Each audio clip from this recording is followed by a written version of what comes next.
Welcome, guys. In this video, I show you how to run Discord bots using a manageable method. Just run the Script Manager program. Click the Add button to include your Discord bot script in the program. The script was added successfully to the program.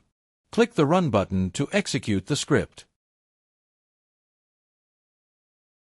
Click on the Terminal button to display the terminal logs. You can see that the bot is running successfully. I will show you on my Discord server how the bot is successfully running.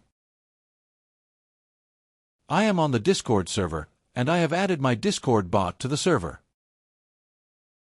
And you can see that the bot is online in the Discord server, which I demonstrate by running a command. I run the simple command.